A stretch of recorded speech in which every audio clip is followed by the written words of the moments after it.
할렐루야. 오늘도 하나님의 은혜가 함께하는 귀한 시간이 되기를 소망합니다. 저도 이사를 좀 다녀봤는데 아마 이사를 다니신 분들이 대부분이실 겁니다. 물론 한 집에서 태어나서 자라시는 분들도 간혹 있으신데 대부분 이사를 다니시죠. 어떤 부부가 이사를 갔어요. 이사를 가는데 이제 소파에 앉아가지고 옆집 창문을 통해서 바라보는데 옆집에 빨래가 널어져 있어요. 근데 빨래가 지저분한 거예요. 아내가 남편에게 이야기합니다. 여보, 저 집은 빨래를 잘 못하네. 내가 가르쳐줄까? 세탁기를 잘못 샀나? 세제를 잘못 썼나? 왜 이렇게 지저분할까? 근데 한 번 더 기다려보지. 그리고 며칠에 또 빨래가 널어졌는데 또 지저분한 거예요. 아무래도 내가 가봐야 될 것 같아요, 여보. 그러나서 이제 또 며칠 후에 남편이 없어졌어요. 아침 일찍 남편이 없는데, 그런데 어느 날은요, 다시 보는데 빨래가 깨끗하게 잘 돼 있어요. 누가 빨래하는 기술을 가르쳐 줬나? 세탁기를 바꿨나? 그러고 있는 땀을 흘리는 남편이 들어와서 이렇게 이야기합니다. 여보, 사실은 내가 지금 창문을 닦고 왔어요. 무슨 얘기인지 아시죠? 예. 그동안 이사를 해가지고, 이사하면서 집을 깨끗하게 청소했는데 창문을 미처 못 닦은 거예요. 창문에 얼룩이 져서 다른 사람이 빨래를 봤는데, 빨래는 깨끗하게 잘 되는데 문제는 창문이 지저분한 거죠. 지저분한 창문을 통해서 바라보게 되니까 빨래가 지저분하게 되는 거예요. 괜히 예쁘게 세탁기 타랑하고 세제 타랑하고 막 그랬다. 우리가 바라보는 마음에 의해서, 우리가 바라보는 생각에 의해서 많은 것들이 결정됩니다. 정확하고 온전한 것이 있다 할지라도 우리가 바라보는 마음, 생각에 따라서 이게 굴절되고 잘못되게 보이는 경우가 있다는 이야기죠. 우리의 마음이 어떤 때는 기분이 좋아요. 그러면 하하 하고 다 넘어갑니다. 근데 우리의 마음이 좀 불편해요. 그러면 사소한 것, 별것 아닌 것 가지고도 트집 잡고 무너지는 경우가 있습니다. 한번 옆에 있는 분에게 그럼 이야기해 봅시다. 당신은 어떠신가요? 죄송합니다. 저도 그렇습니다.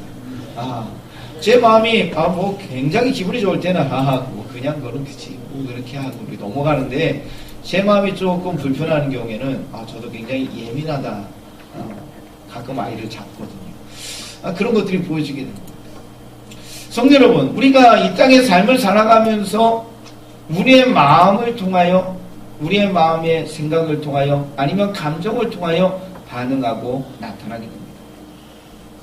오늘 한 가정의 이야기를 바라보게 됩니다. 아버지는 첫째를 사랑하고 어머니는 둘째를 사랑했다라는 이야기죠. 근데 오늘 본문의 말씀에 등장하는 이 형제는 쌍둥이입니다. 발을 붙잡고 태어났다. 간발의 차이로 이렇게 태어났어요. 주변에 쌍둥이가 있고 쌍둥이 우리가 보게 되는데, 쌍둥이는 시간차를 좀 두고 태어나는데, 오늘 본문에 나오는 이 형제들은 간발의 차이로 안 돼 형, 내가 먼저 갈 거야 이러다가 뒤늦게 태어났다라는 이야기죠. 근데 이들이 쌍둥이임에도 불구하고 많이 달랐다는 이야기예요. 성품이 많이 달랐습니다. 첫째는 익숙한 사냥꾼이 되었다. 용맹하죠. 남자 같습니다. 힘이 있습니다. 나가서 사냥해가지고 뭔가를 잡아와서 사냥물로 아버지에게 맛있는 음식을 해드리면 아버지가 기뻐합니다. 우리 아들 남자야. 우리 아들은 멋있어. 우리 아들 같은 사람 어디 있겠어? 이렇게 이야기해요. 그도 그럴 것이지, 그가 나이 40에 장가를 갔거든요. 늦게 갔는데 20년 동안 아이가 없었는데 나이 60에 아이를 낳았으니 얼마나 아이가 이쁘고 사랑스럽겠습니까? 그래서 어느 아들과 비교해봐도 이런 남자가 없다고 하면서 첫째는 부진장, 굉장히 엄청나게 사랑했다는 이야기입니다. 근데 둘째는 성품이 좀 달랐어요. 집에 있는 것을 좋아합니다. 집에 있다 보니까 어머니하고 있는 시간이 많아지게 됩니다. 그러니 집 밖에 나가 사냥하는 아들보다는 어머니 입장에서는 자기와 시간을 많이 이야기하고 사소한 이야기하고 여러 가지 생활을 같이 하고 있었던 둘째를 사랑하게 되었다. 이렇게 이야기되죠. 사랑하는 건 어떻겠습니까? 그런데 자신의 감정에 의해서 첫째를 사랑하고 자신의 감정에 의해서 둘째를 사랑하는 것이 결국 그 가정의 아픔으로 이어지게 되었다는 이야기죠.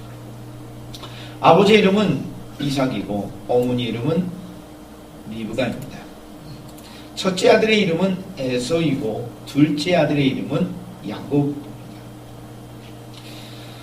저들은 자기가 사랑하는 마음으로 아들을 대합니다. 아버지는 아들을 첫째를 사랑했기 때문에 에서에게 모든 장자권을 물려줍니다. 또 그게 법이었으니까. 그런데 어머니가 생각하기에 아니다. 이거는 내가 사랑한 둘째에게 줘야 된다고 마음을 가져서 어머니와 둘째 아들이 합작하여 작품을 만들게 되죠. 거짓으로 아버지의 축복의 기도를 둘째 아들이 받게 되었습니다. 이것 때문에 첫째가 둘째를 죽이려는 마음을 가졌고, 그래서 에서가 죽이려는 마음을 알았던 어머니가 둘째 아들을 피신시키기 위해서 장가 보내는 핑계를 가지고 외삼촌을 집으로 보내게 되었습니다. 20년 후에 돌아올 때도 우리가 알고 있듯이 형을 만나는 것을 야곱이 두려워했다. 가병을 이끌고 나오기는 형을 만나는 것을 두려워했다라고 이야기합니다. 성도 여러분, 오늘 본문에 등장하는 이야기, 우리가 쉽게 이야기하면 편애 때문에 벌어진 가정의 아픔입니다. 근데 편애의 마음은요, 내가 그냥 좋아지는 거예요. 그냥 내 마음이 물어난 대로 행동해요. 자, 우리는 그런 이야기 많이 합니다. 그냥 마음 가는 대로 하자. 좋은 이야기일 것 같으면서도요, 이야기가 굉장한 문제가 된다는 것, 오늘 성경 우리에게 이야기합니다. 내 마음에 이끌리는 대로 살아보자. 그러다가 승리하는 사람도 있고 성공하는 사람도 있지만 해가 망신하는 사람도 있다는 이야기입니다. 우리가 목적을 둡니다. 목표를 둡니다. 공부하는 학생이 성적을 위해서, 인생의 삶을 위해서 목적을 뒀다면 잠을 줄여가면서 공부하겠지요. 내 인생의 목적이 뭔가 있다면 내 마음은 지금 자고 싶어요. 나는 놀고 싶어요. 그러나 나는 공부했다는 마음을 갖게 되면 잠을 절제하고 노는 것을 절제하고 공부하는 데 집중하게 된다는 거죠. 어디 공부뿐이겠습니까? 우리의 인생의 목적을 어디에 두었냐에 따라서 우리는 마음 가는 대로 행동하지 않습니다. 절제합니다. 행동을 조심스럽게 만들어갑니다. 그것이 맞아요. 그렇게 되어야 인생의 목적을 이룰 수 있지 않겠습니까? 그냥 마음 가는 대로 갔다가 큰일 납니다. 오늘 본문의 말씀에 등장하는 아버지, 아들이 마음 가는 대로 행동했다가 가정에 큰 문제가 생겼습니다. 그런데 인생의 목적보다 더 중요한 것이 있다라는 이야기를 성경은 우리에게 이야기하고 있습니다. 여러분의 인생의 꿈과 목적이 있을 줄 믿습니다. 그것을 위해서 달려가십시오. 그러나 그것 위에 이것이 있어야 한다는 것을 여러분이 꼭 기억하시기를 원하는데, 그게 뭐냐면 말씀이라는 거예요. 이미 하나님께서 나이 60이 되어 해산하게 되었을 때, 이미 태중에 있을 때 하나님께서 그들에게 말씀하셨습니다. 본문의 말씀에 이야기를 읽지 않았지만 23절에 보면 큰 자가 어린 자를 섬길 것이다 라고 이야기하셨어요. 이미 너희 태중에 두 민족이 있다라고 이야기했습니다. 알고 있듯이 여러분이 형 에서는 에돔 족속이 되었고 동생 야곱은 이스라엘 족속을 이룬 두 민족이 되는 이야기를 우리는 기억하고 있습니다. 근데 하나님이 이야기를 하시면서 순서를 바꾸셨어요. 큰 자가 작은 자를 섬길 것이다. 이건요, 사람이 만든 이야기가 아니라 하나님이 태중에 이 아이들이 있을 때 이미 하나님이 말씀하신 이야기다. 그러면 이 말씀이 하나님의 뜻이라면 저들이 이삭이 그리고 리브가가 말씀 보여잡고 아이들에게 가르쳐야 합니다. 신앙의 교육으로 세워야 합니다. 그러면 야곱과 에서가 이렇게 다투는 모습으로 이어지진 않았을 겁니다. 사실 우리는 이삭이라는 사람이 순종적인 사람이라는 것을 잘 알고 있습니다. 모리아산에서 아버지가 자신을 바치려고 했을 때 충분히 도망갈 수 있는 나이입니다. 아버지 왜 이래요? 한마디 하고 아버지에게 뭔가를 대항할 수 있는 나이임에도 불구하고 그는 아버지가 내리치는 칼을 받았다는 이야기입니다. 그럴 땅에 가서도 블레셋 사람들이 아버지가 판 우물을 메꿨을 때 전쟁을 선포한다라고 이야기했을 때 전쟁하지 않고 싸우지 않냐고 피신했어요. 또 우물을 봤어요. 또 메꿉니다. 그렇게 양보하며 물러서는 사람이었다라고 이야기합니다. 그런데 성경이 오늘 본문의 말씀에 대한 이 부분만큼은 그냥 자기가 생각하는 거예요.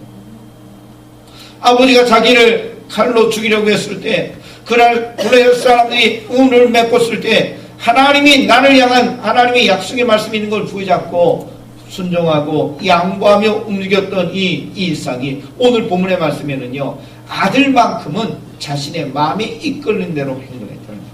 하나님의 말씀이 있었어요. 하나님 말씀이 없었다면 그래 맞아 그렇게 할 수 있어 라고 이야기하지만, 분명히 오늘 성경의 말씀의 앞부분에 이야기하시잖아요.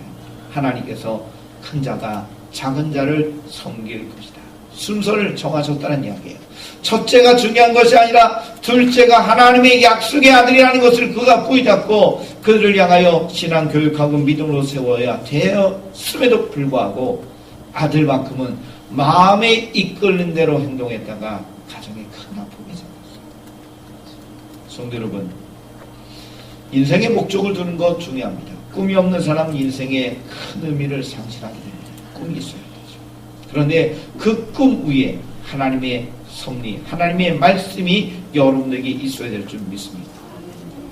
여러분이 기도해 주셔서 제주도에 잘 다녀왔습니다. 우리 지방의 목사님, 사모님, 또 초등학교 다니는 아이들 몇몇 같이 해서 버스 2대가 45인승 버스 2대가 움직이면서 80여 명이 함께 움직이게 됐는데, 갔더니 수학여행 갔더라고요. 내리십시오. 몇 시까지 오십시오. 다 타니까 인원수 체크하더니 옆에 사람 보십시오. 안 온 사람 없지요. 출발. 완전히 수학여행 하는 듯하게 다녀왔어요. 그러면서 이제 몇 곳을 다녔는데, 물론 좋은 환경도 보고 마라도 다녀오고 했던 기억이 나는데, 그것보다 더 의미가 있었던 것은 몇 군데, 2군데가 기억이 납니다. 가면 이기풍 목사님 기념관이 있어서 그곳을 다녀왔습니다. 예전에 봤던 영화를 압축해서 보여주더라고요. 그래서 그분에 대한 이야기를 다시 한번 봤어요. 1907년 평양신학교의 장로신학교에서 1회 졸업생으로 7명이 안수를 받았다. 그 중에 한 분이 이기풍 목사님인데, 이분이 그 다음에 1918년에 안수받은 1년 만에 나는 제주도에 선교하러 가겠다라는 마음을 가졌어요. 그때는 제주도가 불모지였고 복음이 전해지지 않은 지역이에요. 그런데 이분이 어떤 분이었느냐? 예수 믿는 사람을 핍박했던 사람. 선교사에게 돌도 던지고, 그래서 선교사가 평생 흉터를 가지고 살아가는 모습이에요. 교회를 짓는 것을 방해하고 심지어 교회에 불을 지르는 자였어요. 그런데 그가 다메섹 도상에서 예수를 만났던 사울처럼 하나님이 자기에게 임하셔서, 내가 왜 나를 핍박하느냐는 그 주님의 음성을 듣고 주의 품으로 돌아와서 헌신한 자였어요. 그러니 어디 못 가겠습니까? 그래서 나는 제주도에 가겠다. 선교지의 제주도를 향하여 갔어요. 제주도에 갔더니 사람들이 먹을 것도 주지도 않죠. 핍박하죠. 무당이 굿하는 데 가서 복음을 전하는데 사람들이 돌팔매질하고 참 고난 어려움을 겪었는데, 제주도에서 12교회를 세우고 끝내 일제하에서 순교하게 되었습니다. 정말 하나님 앞에 헌신된 귀한 모습이었죠. 그리고 한 곳을 더 가봤는데, 이도종 목사님, 그러니까 제주도민으로서 최초로 목사님 되었는데 최초로 순교하신 분이다라고 하더라고요. 1948년 4.3 제주 사건을 이야기하는데, 그때 주님이 나를 위해서 누가 갈까라고 했을 때, 주님 내가 가겠습니다. 목숨 걸고 믿음의 손들 돌보다가 이곳에서 순교를 했다고 합니다. 이제 뭐 4.3 사건에 대해서 이래저래 이야기하는 부분들이 없잖아 있지만, 어쨌든 이 분이 공비에 의해서 생매장을 당했어요. 무릎 꿇고 기도하는 모습으로 그가 생매장 당했습니다. 아무도 몰랐는데 그 죽인 사람 중에 한 분이 붙잡혀가지고 사실을 고백해가지고 유고를 찾아서 하나님 앞에 그분의 모습을 보며 감사하고 성도에 도전받고 장례를 치렀다라고 이야기합니다. 그래서 그 교회가 금성교회인데, 금성교회에 가서 함께 기도하고 그분의 이야기를 듣게 되었습니다. 제주도에 갔더니 그냥 자연을 보고 환경을 보고 좋은 곳에 가서 야 좋다 이런 데도 있네 그렇게 하고 올 줄 알았는데, 코스에 하나님의 부름을 받아 헌신했던 귀한 부름받은 사역자들과 순교지를 보면서 참 마음의 도전을 받았습니다. 성도 여러분, 왜 그들이 그렇게 갔을까요? 이기풍 선교사님, 목사님, 그리고 이도종 목사님이 왜 그렇게 순교하면서 순교의 마음을 가지고 헌신을 하게 되었을까? 생각을 해봤습니다. 내가 이끌린 대로 가면 안 가는 거예요. 거기는 어려우니까요. 거기 가면 죽으니까요. 안 갑니다. 그러나 사명이 있으니까 복음을 위해서 주님의 부름에 헌신하여 제주도에 갔고, 그리고 순교 현장으로 그가 하나님의 부름을 받게 되었습니다. 우리가 알고 있습니다. 좀 전에 이야기했듯이 이기풍 목사님이 마치 사도 바울의 부름처럼 하나님의 부름을 받았다라고 이야기를 드리게 되었죠. 사도 바울, 이전에 사울이었을 때, 청년이었을 때 그는요, 예수 믿는 사람을 핍박했습니다. 그의 생각을 가지고 바라볼 때 예수 믿는 자들은 잘못된 거예요. 예수는 이단이에요. 잘못된 가르침을 하고 있어요. 유대 전통을 가지고 그가 가말리엘 문화생으로서 받은 율법의 교육을 가지고 바라볼 때 예수의 복음은 잘못된 거예요. 그러니까 예수 믿는 사람을 잡아 핍박하고 고난하고 어려움을 주게 돼요. 다메섹에 있는 예수 믿는 사람 붙잡으러 가다가 거기에서 누굴 만났어요? 예수님을 만났어요. 예수님을 만나기 전에는 달랐어요. 그냥 소유에 이끌려 인생의 삶을 살아갔어요. 내 지식을 가지고 인생의 삶을 살았어요. 오히려 예수 믿는 사람을 핍박했어요. 좀 전에 이야기했던 이기풍 목사님도 목사님 되기 전에, 하나님 부름 받기 전에는 무당이 하는 이야기, 예수 믿는 저 사람은 잘못됐으니까 라는 이야기 듣고 예수 믿는 사람 핍박하고 선교석에 돌 던지고 교회에 불을 지른 인생이었어요. 그게 맞다고 생각했어요. 그냥 마음에 이끌린 대로 살았다라는 이야기예요. 그냥 내 마음에 주신 감동대로, 내 마음에 생각되는 대로, 아니면 주변에 들은 정보에 의해서 판단해가지고 내가 옳다고 행동하고 했어요. 주님을 만나기 전에 사도 바울처럼, 주님을 만나기 전에 이기풍 목사님처럼, 오늘 성경에 등장하는 이삭과 리브가는 자신이 원하는 대로, 느껴지는 대로 감정적으로 행동하는 거죠.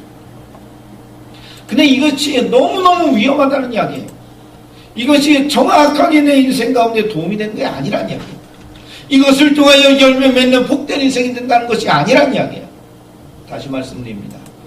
감정에 이끌림 받아요. 내가 좋아하는 것을 선택했던 이 아버지, 어머니 이삭과 리브가 때문에 형, 동생이 문제가 생겼다. 우리가 우리의 마음에 이끄는 대로 인생의 삶을 살아가게 되면 안 됩니다. 마음에 이끌린 대로 안 됩니다. 우리의 마음이 온전하면, 우리의 마음이 깨끗하면, 우리의 마음이 좋으면 되지요. 그러나 우리의 마음이 깨끗하지 않아요. 우리의 마음이 온전하지 않아요. 우리의 마음에는 욕심이 들어요. 선악과를 따먹은 이후에 우리는요, 우리 안에 범죄의 소욕들이 아직 있어요. 우리가 예수 믿고 있지만 하나님의 은혜를 통하여 완벽하게 깨끗하게 구원받은 자가 되어서, 거룩한 자가 되어서 정말로 죄 하나 없는 인생이 되고 있지만, 구원은 받았지만 우리 안에 죄의 속성들이 남아있고 아직 욕심이 우리를 붙잡고 있기 때문에 우리는요, 조심해야 합니다. 마음에 이끌린 대로 살다간 큰일 납니다. 우리의 마음은 온전하지 않습니다. 우리의 마음은 완벽하지 않습니다. 마음이 이끌린 대로 간다.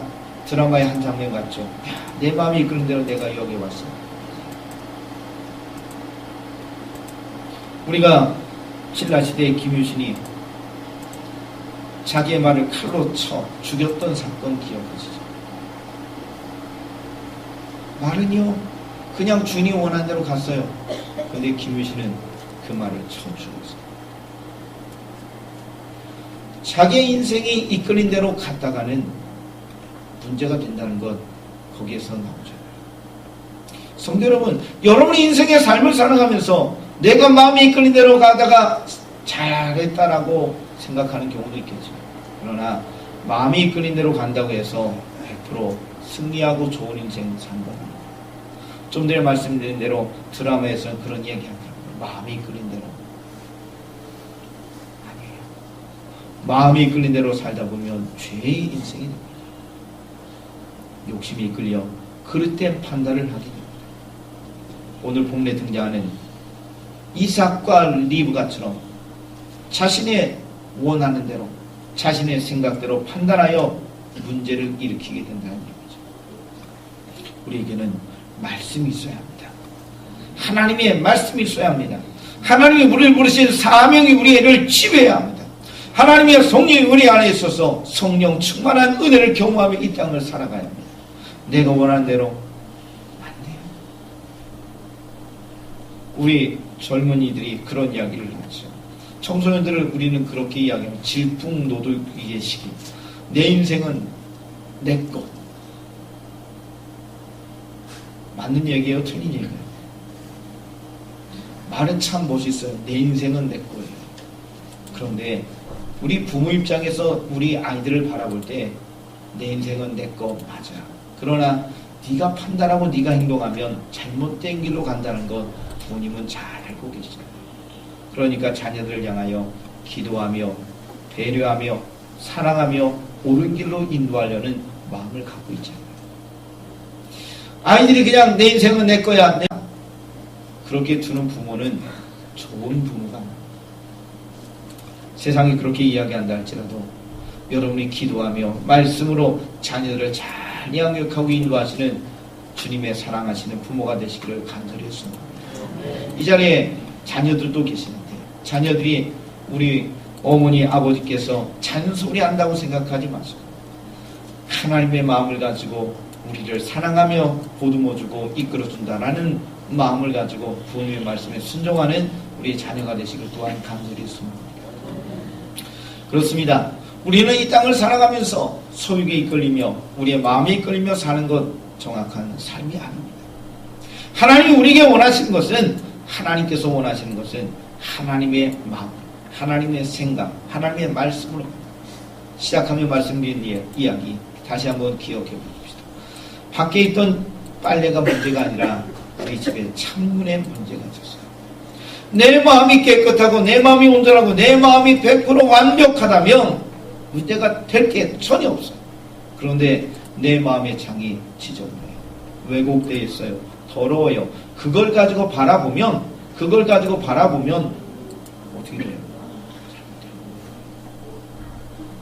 우리가 색안경을 끼고 바라보면 다른 색이 보이는 거죠. 우리의 마음의 생각을 가지고 판단하게 되면 그냥 내가 편한 생각이지 100% 좋은 판단은 아니란 이야기입니다. 이 자리에 계신 모든 분들에게 다시 한번 구합니다. 여러분의 인생의 기준, 여러분의 인생의 판단, 이것이 하나님의 말씀이 되어지기를 원합니다. 여러분이 하나님의 주신 말씀을 가지고 하나님께서 원하시는 길인지 아니면 육체의 속에 이끌린 나의 욕심인지를 바라보시기를 원합니다.